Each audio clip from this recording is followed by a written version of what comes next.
everyone, welcome to my channel Science Square and this is Ankita. So हमने last class में chapter 1 start किया था which was chemical reaction and equation. आज हम part 2 करेंगे इसका, but part 2 start करने से पहले हम part 1 के बारे में बात कर लेते हैं जो हमने last class में पढ़ा था. हमने chemical reaction क्या होती है उसके बारे में पढ़ा, physical change क्या है, chemical change क्या है. Then we have studied about the type of reaction which was the first reaction type combination reaction. So आज हम second type of reaction start करेंगे जो कि है decomposition reaction. But आज का topic start करने से पहले जिन भी बच्चों ने हमारा part 1 नहीं देखा है so first of all पहले आप part 1 का lecture देखें तभी आपको ये वाला lecture समझ आएगा. So we'll proceed. अब हम डीकम्पोजिशन रिएक्शन की बात करते हैं. एक पहले तो सिंपल एग्जांपल ले लेते हैं कि मेरे पास अगर एक चौक है, मैं चौक को नीचे गिरूंगी, क्या होगा? वो फ्रेगमेंट्स में टूट जाएगा, फ्रेगमेंट्स में बिखर जाएगा. अगर मैं एक चौक को नीचे गिरी हूं या तो वो 2 पीसेस में ब्रेक होएगा या फिर 3 पीसेस में ब्रेक होगा. सिमिलरली हमारे डीकम्पोजिशन रिएक्शन में भी हमारा जो एक रिएक्टेंट है, कोई भी एक कॉम्प्लेक्स रिएक्टेंट जो है वो सिंपलर प्रोडक्ट या सिंपलर सब्सटेंसेस में कन्वर्ट होगा. तो अगर हम बाय डेफिनेशन बात करें डीकम्पोजिशन रिएक्शन की, when a single reactant breaks down into simpler products. हमने कॉम्बिनेशन रिएक्शन में बात करी थी कि जब दो रिएक्टेंट आपस में जुड़ते हैं तो वो एक सिंगल प्रोडक्ट बनाते हैं. तो हम ये भी बोल सकते हैं कि डीकम्पोजिशन रिएक्शन जो है वो बिल्कुल ही रिवर्स है कॉम्बिनेशन रिएक्शन का, कि हमारे पास दो या उससे ज्यादा रिएक्टेंट हैं, सॉरी हमारे पास क्या होगा, एक रिएक्टेंट है बट जब हम उसको रिएक्ट करेंगे तो क्या होगा, वो डिफरेंट प्रोडक्ट्स में ब्रेक डाउन होगा. या फिर हम बोल सकते हैं कि complex substances are converted to the simpler substances. तो when a single reactant breaks down into simpler product, हम सबसे पहले एग्जाम्पल की बात कर लेते हैं. Let suppose I have FeSO4. हमारा ये फेरस सल्फेट सोल्यूशन है. क्या है ये? फेरस सल्फेट सोल्यूशन है. जब हम फेरस सल्फेट को हीट करेंगे, ये मैंने आपको बताया था कि ये जो ट्रायंगल साइन है ये हमारा क्या है, एनर्जी प्रोवाइड कर रहा है, या फिर हम बात कर सकते हैं हीट के बारे में, राइट. तो FeSO4 को जब आप हीट करेंगे तो ये ब्रेक डाउन होएगा इसका किसमें, Fe2 और 3 में. साथ में हमारा सल्फर डाइऑक्साइड गैस प्रोड्यूस होएगी एंड साथ में हमारी ऑक्सीजन गैस प्रोड्यूस होएगी, राइट. अब क्या है, हमारे पास एक ही रिएक्टेंट है यहाँ पे बट हमारे पास 3 अलग अलग प्रोडक्ट्स मिले हैं. कितने अलग अलग प्रोडक्ट्स मिले हैं हमारे पास? 3 अलग अलग प्रोडक्ट्स मिले हैं. तो एक तो आपकी एनसीईआरटी बुक में कलर मेंशन नहीं है कंपाउंड्स का, जो कि बोर्ड में पूछा जाता है कई बार कि कलर बताना आपने, तो आप साथ के साथ लिख लें. फेरस सल्फेट का जो कलर होता है वो स्लाइटली ब्लूइश ग्रीन कलर होता है. और अगर आयरन ऑक्साइड की बात करें तो आप बताएं कि आयरन ऑक्साइड का जनरली कलर कैसा होगा? रेड ब्राउन कलर होगा इसका. कैसा कलर होगा? रेड ब्राउन कलर होगा. साथ में हमारे पास 2 गैसेस रिलीज हो रही हैं. बेटा ये सॉलिड हैं, ये गैसेस में हैं, ठीक है. अब कई बार हमारे पेपर में क्वेश्चन आता है कि what do you observe when ferrous sulfate solution is heated? Question आता है what do you observe when ferrous sulfate solution is heated? बेटा डीकम्पोजिशन रिएक्शन में हम इस टाइप को थर्मल डीकम्पोजिशन भी बोलते हैं. क्या बोलेंगे हम इसको? Thermal decomposition. So we can write the part A. ये हमारा थर्मल डीकम्पोजिशन का एग्जाम्पल है. Thermal decomposition. थर्मल का मतलब होता है कि हम रिएक्टेंट को सिंपलर सब्सटेंसेस में कन्वर्ट कर रहे हैं, बट उसे एनर्जी प्रोवाइड कर रहे हैं, हीट प्रोवाइड कर रहे हैं। तो आपने ऑब्जर्वेशन बतानी है अब इस क्वेश्चन में। पहला ऑब्जर्वेशन क्या है कि जब आप, अगर हम प्रैक्टिकली बेसिस पे, एक्सपेरिमेंटल बेसिस पे जब हम ये रिएक्शन प्रोसीड करते हैं, तो जब हमने फेरस सल्फेट लिया था वो थोड़ा सा ब्लू ग्रीन कलर था। क्या कलर था? Blue green. बट जब रिएक्शन हमने उसको हीट किया, जब हमने रिएक्शन फर्दर प्रोसीड करी, तो हमारा कौन सा प्रोडक्ट बन रहा है? Iron oxide Fe2O3। और वो कैसा बना? रेड ब्राउन कलर में बना। किसमें कन्वर्ट हुआ? रेड ब्राउन कंपाउंड में कन्वर्ट हुआ। तो पहली ऑब्जर्वेशन जो है आप इसमें लिख सकते हो कि अगर हम बात करें तो फर्स्ट ऑब्जर्वेशन क्या होगी? Change of colour. हमें पता है कि कलर में चेंज हुआ है, तो मतलब केमिकल रिएक्शन में का पार्ट है। केमिकल रिएक्शन हुई है, कैसे पता लगेगा? अगर उसमें कलर में चेंज है, टेम्परेचर में चेंज है, एवोल्यूशन ऑफ गैस है, तो ये सब हमें क्या बताएगा कि आपकी ये केमिकली बेस्ड रिएक्शन है, और you can say a chemical change is occurring. तो अब पहला क्या है? चेंज ऑफ कलर है। आपने एक चेंज ऑफ कलर देखा है कि ब्लू ग्रीन से रेड ब्राउन में कन्वर्ट हुआ है कंपाउंड, ठीक है। फिर सेकंड, ये 2 मार्क्स में क्वेश्चन आया हुआ है बोर्ड में, तो आपको 2 ही पॉइंट्स लिखने हैं। हमें देखो साइंस में ज्यादा इन डिटेलिंग में जाने की जरूरत नहीं है। आपको अगर 2 मार्क का क्वेश्चन है in class 10 board exam point of view से, आपको सिर्फ और सिर्फ टू द पॉइंट आंसर लिखना है, बट आपको अपने आंसर को प्रॉपर्ली एक्सप्रेस भी करना है, ठीक है। तो फर्स्ट आपका क्या आया? चेंज ऑफ कलर आया। सेकंड है change of oxidation state. Change of state लिख देते हैं हम। अब देखो, अब यहाँ पे आयरन सल्फेट है। अगर हम बात करें, आपने अपनी 9th क्लास में क्या पढ़ा था? FeSO4 है ना। मैं यहाँ पे बता देती हूँ। अगर Fe को हम +2 लेंगे और SO4 को भी -2 है, तो आपका क्या है? FeSO4 बनेगा। तो हमें इस कंपाउंड को देख के ही पता लग रहा है कि मेरे रिएक्टेंट में जो आयरन सल्फेट है, वहां पे आयरन की ऑक्सीडेशन स्टेट क्या है? +2। प्रोडक्ट में देख लेते हैं। अगर हम Fe की +3 लेंगे और ऑक्साइड की -2, तो क्रिस क्रॉस करके क्या आया? Fe2O3। बेटा ये 9th क्लास का पार्ट है। आई होप कि आप सभी को पता है ये चीज। तो हमारे पास क्या बना है? Iron oxide. तो एक बात बताएं, अगर यहाँ पर भी आयरन की +2 होती, यहाँ पे भी -2 होती, तो FeO बनना था। बट इंस्टेड ऑफ FeO क्या बना है? Fe2O3। तो Fe2O3 क्या है हमारा? इसमें +3 ऑक्सीडेशन स्टेट में।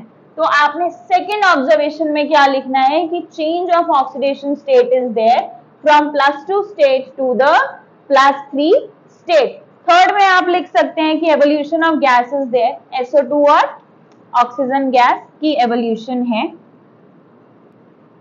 एवोल्यूशन ऑफ गैस, कौन कौन सी गैसेस इवॉल्व हो रही हैं? SO2 and oxygen.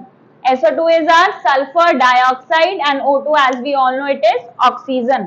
बेटा एक और चीज है, ऑक्सीजन हमेशा डाई एटॉमिक स्टेट में प्रेजेंट रहेगा। डाई मतलब 2, इसकी एटॉमिसिटी आपकी 2 ही रहेगी। और अगर आपको ऐसे ऑक्सीजन देखने को मिलता है, ऑक्सीजन है ब्रैकेट में है, तो इसका मतलब होता है नेसेंट ऑक्सीजन। क्या बोलेंगे इसको? Nascent oxygen. जनरली हम रिएक्शंस में मोस्टली डायटोमिक स्टेट के बारे में ही बात करेंगे। तो आई होप कि आपको थर्मल डिकम्पोजिशन का ये वाला पार्ट समझ आ गया है, ठीक है। तो अगेन आई एम रिपीटिंग कि इसमें क्या क्या ऑब्जर्वेशन थी भाई? हमारा चेंज ऑफ कलर हुआ है, चेंज ऑफ स्टेट हुआ है, +2 से +3 में कन्वर्जन हुई है, फर्दर गैस हमारी इवॉल्व हो रही है। और अकॉर्डिंग टू द डेफिनेशन भी मेरे पास एक ही रिएक्टेंट था, अलग अलग प्रोडक्ट्स में कन्वर्ट हुआ है, बट किसकी प्रेजेंस में? हीट की प्रेजेंस में, राइट। और इस रिएक्शन को हम एंडोथर्मिक रिएक्शन भी बोल सकते हैं। एंडोथर्मिक रिएक्शन का मतलब है जिसमें हम हीट एब्जॉर्ब करते हैं, when there is absorbance of heat. बेटा हम लास्ट क्लास में जब भी हम आगे प्रोसीड करेंगे तो एंडोथर्मिक एक्सोथर्मिक एक separate topic I will be covering, right. So I hope till here आपको क्लियर्ड है। अब हम नेक्स्ट एग्जाम्पल की बात करते हैं। कई बार क्वेश्चन आता है पेपर में कि what happens when you heat limestone, या फिर अगर आप कैल्शियम कार्बोनेट को हीट करोगे तो क्या बनेगा।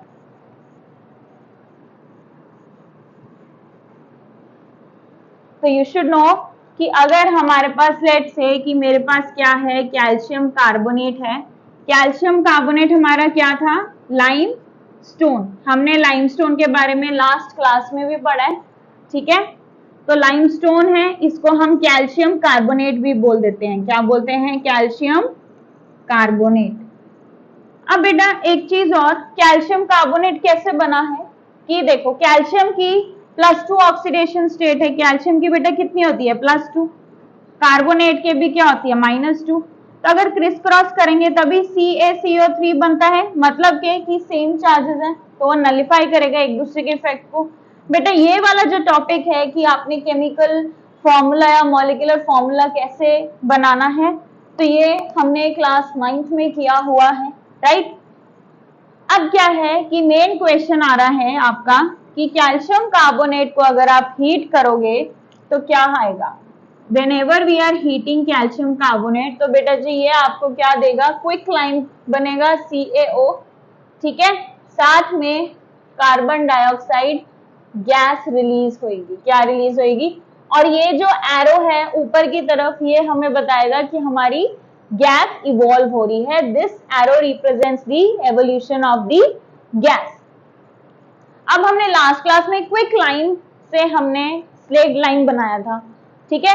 Quick line was a reactant. But अगर पेपर में आता है कि भाई आपने डायरेक्ट शो करना है कि क्विक लाइन बनाना है आपने कैल्शियम कार्बोनेट से या फिर लाइमस्टोन से, तो सिंपल आपने क्या करना है कि हमने एक लाइमस्टोन लिया, उसको जब हम हीट करेंगे तो मेरा जो प्रोडक्ट आएगा वो क्या होएगा, क्विक लाइन।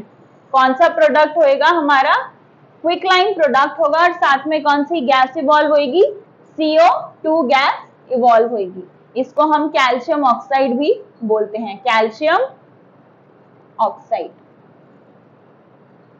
ठीक है। तो ये तो थे हमारे दो एग्जाम्पल जो कि हमारे कौन से के थे, थर्मल डीकम्पोजिशन का पार्ट है ये हमारे, कि थर्मल डीकम्पोजिशन में पहले हमने फेरस सल्फेट सोल्यूशन को हीट किया, देन फिर हमने क्या किया कि अपना लाइमस्टोन को हीट करके हमने क्या बनाया, quicklime which is our calcium oxide, और साथ में कौन सी गैस इवॉल्व हो रही है, CO2। तो ये दो एग्जाम्पल है जो कि बहुत ज्यादा इंपॉर्टेंट है पेपर पॉइंट ऑफ व्यू से। और ये किसका पार्ट है, डीकम्पोजिशन में, अंडर थर्मल डीकम्पोजिशन, जहां पे हमने ब्रेकडाउन प्रोसेस के लिए क्या चीज की रिक्वायरमेंट है, हीट की, एनर्जी की रिक्वायरमेंट है, ठीक है। Next type of reaction start करने से पहले एक बार हम लेड नाइट्रेट के बारे में भी पढ़ लेते हैं कि लेड नाइट्रेट को अगर हम हीट करेंगे तो क्या होगा। बेटा पहली चीज, लेड नाइट्रेट जो है हमने सॉलिड कंपाउंड लिया है और इसका कलर कैसा रहेगा, व्हाइट कलर। कैसा रहेगा, व्हाइट कलर। तो जब हम लेड नाइट्रेट को हीट करेंगे तो हमारे पास कौन सा प्रोडक्ट आएगा, एक तो हमारा लेड ऑक्साइड बनेगा जो कि है हमारा PbO, साथ में हमें ब्राउन कलर के फ्यूम्स नजर आएंगे। अगर आपको ब्राउन कलर के फ्यूम्स विजिबल है तो मीन्स हमारी उस गैस में नाइट्रोजन प्रेजेंट है। तो समवेयर और the other we can say nitrogen dioxide release हो रही है, और साथ में हमारी कौन सी गैस रिलीज हो रही है, एक है हमारी oxygen. Oxygen we know it is a colourless gas. बेटा ये थर्मल डीकम्पोजिशन का ही पार्ट है। थर्मल डीकम्पोजिशन के हमने 3 एग्जाम्पल करे हैं, फेरस सल्फेट वाला हो गया है, एक हमारा कैल्शियम कार्बोनेट हो गया, और एक और हो गया हमारा लेड नाइट्रेट। तो लेड नाइट्रेट को जब हमने हीट किया तो क्या मिला हमें, लेड ऑक्साइड बना। लेड ऑक्साइड का कलर क्या है, yellow.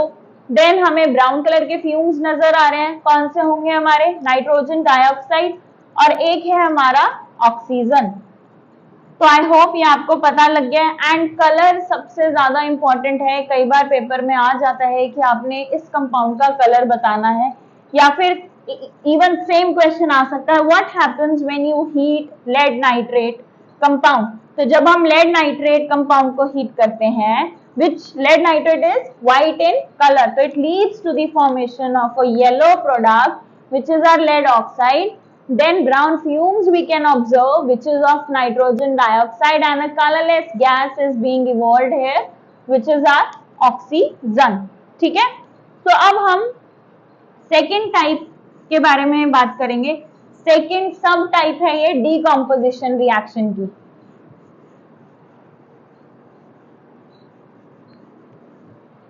Now is our electrolytic decomposition. हमारा पार्ट बी कौन सा होगा?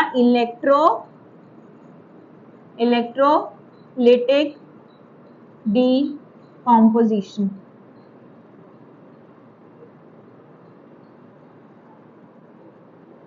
इलेक्ट्रोलिटिक डीकॉम्पोजिशन की अगर हम बात करें, मतलब हम करंट पास करवा के हम आयंस को डिसोसिएट कर रहे हैं, या फिर हम अपने आयंस की ब्रेकडाउन कैसे कर रहे हैं? By passing the electric current. तो आप डायग्राम बना सकते हैं. तो पहले हम डायग्राम बना लेते हैं. लेट्स से हमारे पास एक बीकर है. ठीक है, बीकर में मैंने 2 रॉड लिए हैं. In the beaker I have taken 2 rods. Generally बच्चे ये हम electrodes बोलेंगे. क्या बोलेंगे? Electrodes. And these electrodes I have connected it with the battery. ये हमारी क्या है बेटा? जो बड़ा लोब है ये पॉजिटिव चार्ज है, और जो छोटा लोब है इसे हम नेगेटिव टर्मिनल बोलेंगे. हमारे पास ये 2 रॉड हैं. इन रॉड्स को हम क्या बोल रहे हैं? इलेक्ट्रोड्स. तो हमारी यहाँ पे रिक्वायरमेंट्स क्या क्या है, मैं यहाँ पे लिख देती हूँ.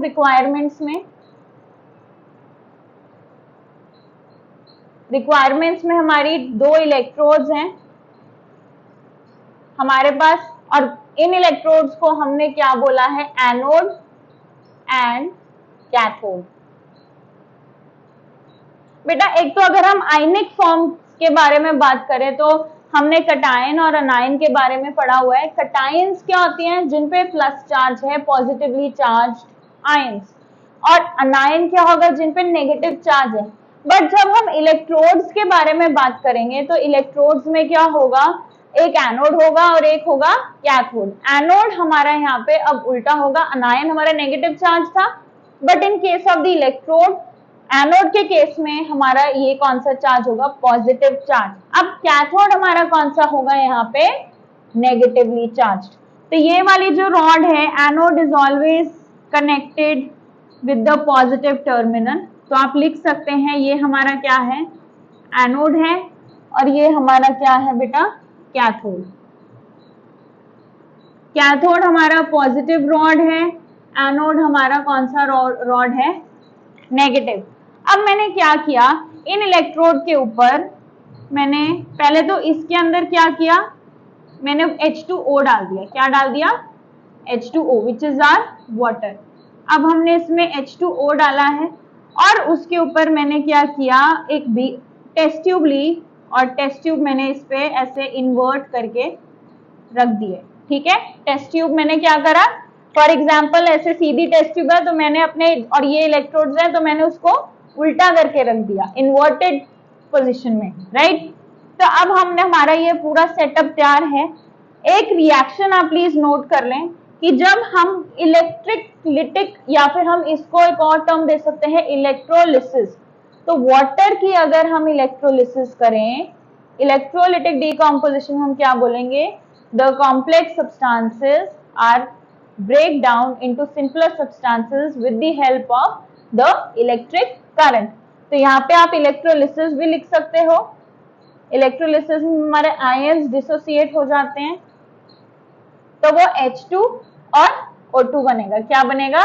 H2 and O2. अब बेटा यहाँ देखो, H यहाँ पे 2 है, यहाँ पे H2 है, बट ऑक्सीजन यहाँ पे कितना है? 1. यहाँ पे कितना है? 2. तो अगर मैं यहाँ पे 2 लगाऊंगी तो H कितना हो जाएगा?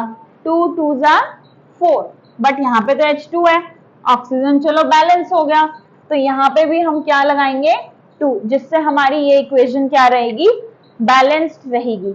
अब आप एक बात बताएं, हमने एक बेसिक फिजिक्स का लॉ पढ़ा है कि जनरली जो लाइक पोल्स हैं वो हमेशा रिपल्शन शो करेंगे और repel each other, we can say, and unlike poles are always attracting each other. ठीक है, तो अनलाइक मतलब फॉर एग्जाम्पल अगर पॉजिटिव पॉजिटिव चार्ज है तो उसमें रिपल्शन होगी, नेगेटिव नेगेटिव चार्ज है तो भी रिपल्शन होगी, बट अगर पॉजिटिव और नेगेटिव चार्ज है तो उनमें क्या होगा, अट्रैक्शन। ठीक है, तो अब आप एक बात बताओ, हमें पता है हाइड्रोजन जनरली क्या है, पॉजिटिवली चार्ज्ड गैस रहेगी और ऑक्साइड जो है जनरली हमारे नेगेटिवली चार्ज्ड आयन है। तो जब वाटर की डिसोसिएशन होती है, वाटर में जब इलेक्ट्रिसिटी पास कराएंगे तो आयंस डिसोसिएट होते हैं, तो आपको पता होना चाहिए कि देखो एनोड पॉजिटिव रॉड है, ठीक है, तो पॉजिटिव वाला पॉजिटिव को तो अट्रैक्ट नहीं करेगा, तो एनोड पे कौन सी गैस जाके कलेक्ट होगी, वो कलेक्ट होगी हमारी ऑक्सीजन वाली। तो O2 हमारी किस पे जाके कलेक्ट हो रही है, एनोड पे, और कैथोड पे जो कि नेगेटिव चार्ज है तो ये ऑपोजिटली चार्ज्ड पार्टिकल को अट्रैक्ट करेगा, तो कैथोड पे हमारी कौन सी गैस कलेक्ट होगी, हाइड्रोजन। ठीक है, हमारा जब करंट पास हुआ इस सोल्यूशन से, और एक और चीज मैं यहाँ पे बता देती हूँ, लेट्स से अब हम बल्ब भी कनेक्ट कर देते हैं यहाँ पे, चलो अभी ऐसे कनेक्ट कर देते हैं। तो जब हमने करंट पास कराया तो क्या हुआ, जब हमने करंट पास कराया तो क्या हुआ, हमारा बल्ब ग्लो कर रहा है, बल्ब जो है वो ग्लो करने लगा है। तो बल्ब जो है वो ग्लो कैसे कर रहा है, क्यों, क्योंकि हमारे आयंस अलग अलग डिसोसिएट हो रहे हैं। मींस वाटर जो है, इससे हमें ये भी पता लगता है कि ये गुड कंडक्टर है इलेक्ट्रिसिटी का। टैप वाटर की बात कर रहे हैं यहाँ पे, डिस्टिल्ड वाटर की बात नहीं कर रहे। और अगर water has the tendency to conduct electricity, तो हमारा बल्ब जो हमने अटैच किया है तो वो भी ग्लो करेगा, राइट। बाकी इलेक्ट्रिसिटी के बारे में हम डिटेलिंग में दूसरे चैप्टर में बात करेंगे। ठीक है, तो अब आपको आई होप ये पता लग गया है कि हमारे पास एनोड थी, कैथोड थी। एनोड पे हमारा ऑक्सीजन गैस कलेक्ट हुआ है, कैथोड पे हमारी हाइड्रोजन गैस कलेक्ट हुई है, राइट। तो अब आपको एक चीज ध्यान रखना है कि क्वेश्चन आता है कि कौन सी गैस की कॉन्सेंट्रेशन जो है वो ज्यादा है। तो हमने बेटा सिंपल ये रिएक्शन लिखी हुई है, आपने क्या करना है, सिंपल कॉन्सेंट्रेशन देखो, हाइड्रोजन का यहाँ पे क्या है 4 मॉलिक्यूल्स प्रेजेंट है और यहाँ पे क्या है ऑक्सीजन के 2। तो कॉन्सेंट्रेशन की बात करें अगर हम, तो हमारी हाइड्रोजन गैस की कॉन्सेंट्रेशन जो है ज्यादा है। किस कौन सी गैस की कॉन्सेंट्रेशन ज्यादा है, हाइड्रोजन गैस की कॉन्सेंट्रेशन ज्यादा है, राइट।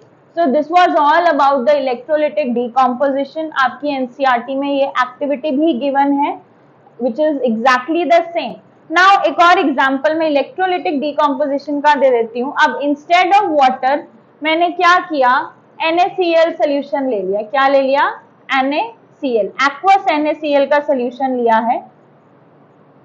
जब हम उसको इलेक्ट्रोलिसिस प्रोसेस के थ्रू अंडरगो करेंगे तो क्या होगा, सोडियम आयंस और क्लोराइड आयंस में डिसोसिएशन हो जाएगी। तो Na पॉजिटिव है तो बेटा Na कहाँ जाके इकट्ठा हो जाएगा, कैथोड पे, और एनोड पे हमारा Cl नेगेटिव आयंस कलेक्ट होंगे, राइट। तो अगर आपको ऐसे ही क्वेश्चन आता है कि aqueous NaCl solution is there and it undergoes the electrolysis process, thereby producing the sodium and the chloride ions. So on anode and cathode which ions are collected? So आपको पता होना चाहिए एनोड पॉजिटिव रॉड है तो वो negatively charge ions को collect करेगा and वाइसा versa, right. ठीक है, कैथोड है नेगेटिव रॉड है तो भाई वो सोडियम को कलेक्ट करेगा। तो ये तो थी हमारी इलेक्ट्रोलिटिक डीकॉम्पोजिशन की बात। अब देखो बेटा, अभी तक हमने डीकॉम्पोजिशन में 2 सब पार्ट्स करे हैं। First was the thermal decomposition and second was our electrolytic decomposition. अब हम थर्ड पार्ट करेंगे जो कि है फोटोलिटिक डीकॉम्पोजिशन। मीन्स कि लाइट आ रही है और लाइट की वजह से हमारा जो रिएक्टेंट है वो रिएक्ट करके ब्रेक डाउन हो रहा है सिंपलर प्रोडक्ट्स में। तो हम थर्ड पार्ट है हमारा फोटोलिटिक डीकॉम्पोजिशन। फोटोलिटिक डीकॉम्पोजिशन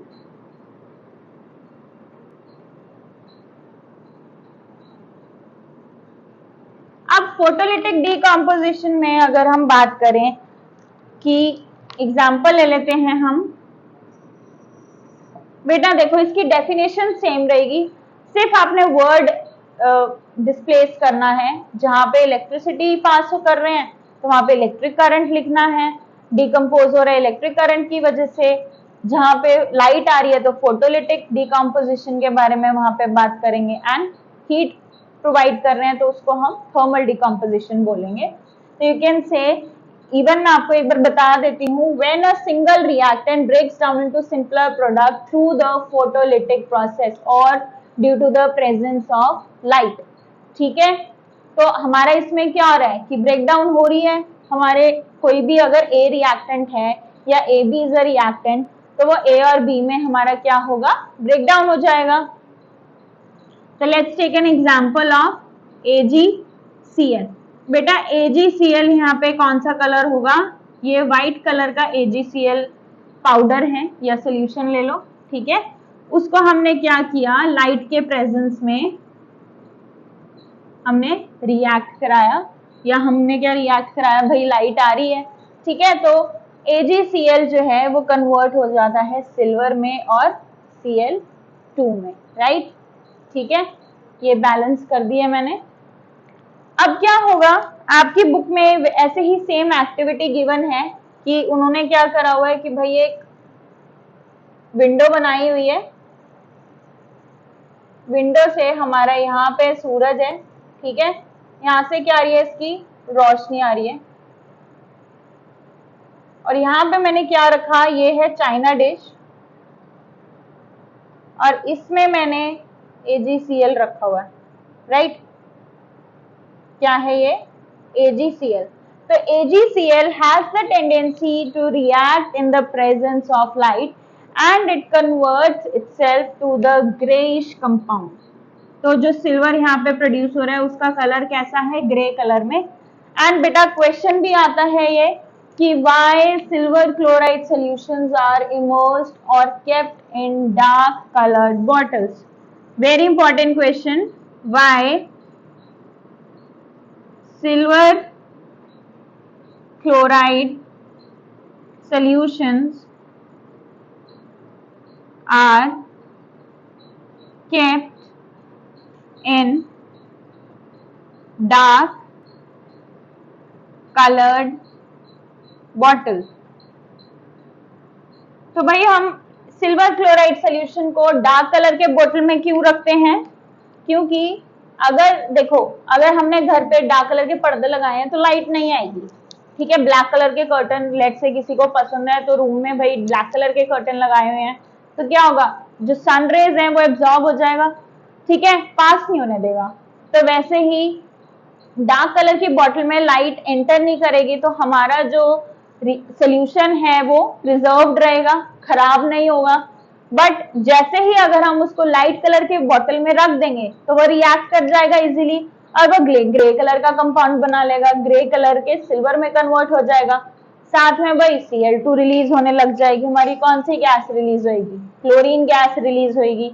तो अब आपको पता होना चाहिए इसमें, अगर हम आंसर की बात करें तो how we will write that silver chloride solutions are kept in dark colored bottles because it has the tendency to react, it has the tendency to react with the light and decomposes itself and decomposes to silver. Silver हमारा बेटा यहाँ पे grey colour का product बनेगा, to silver, and along with it chlorine gas is evolve, chlorine gas is evolve.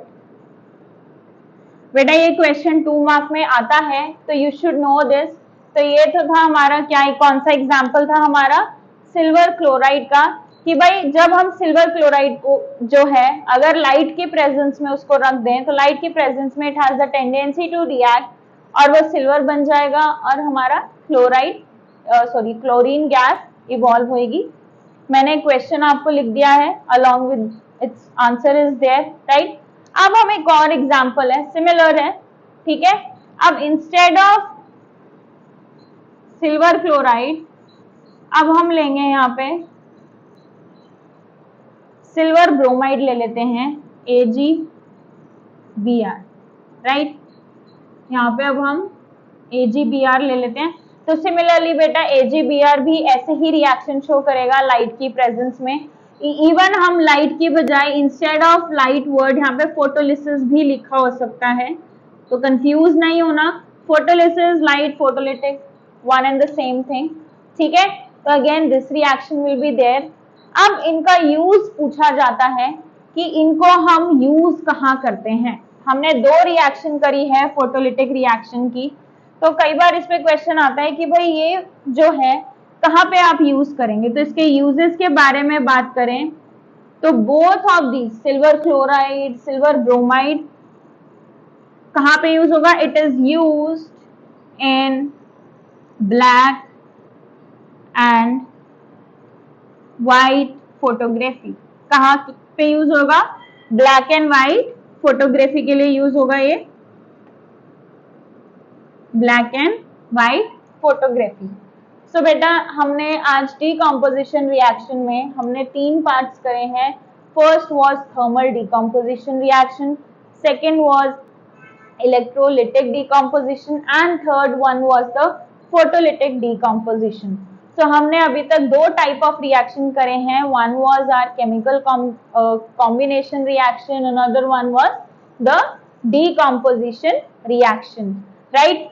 सो हम third type जो है chemical reaction की वो नेक्स्ट क्लास में स्टार्ट करेंगे, जो कि है हमारी डिस्प्लेसमेंट रिएक्शन। डिस्प्लेसमेंट रिएक्शन के अंदर आप 2 पार्ट्स करेंगे, simple displacement and double displacement reaction. तो बेटा जिन भी बच्चों ने पार्ट 1 नहीं देखा है, अगेन सेइंग कि आप पहले पार्ट 1 देखें, उसके बाद आप पार्ट 2 स्टार्ट करें, तभी आपको सारा का सारा जो लेक्चर है वो समझ आएगा। सो हम बाकी का जो टॉपिक है वो नेक्स्ट पार्ट में स्टार्ट करेंगे, विच विल बी पार्ट 3, ठीक है। Thank you so much.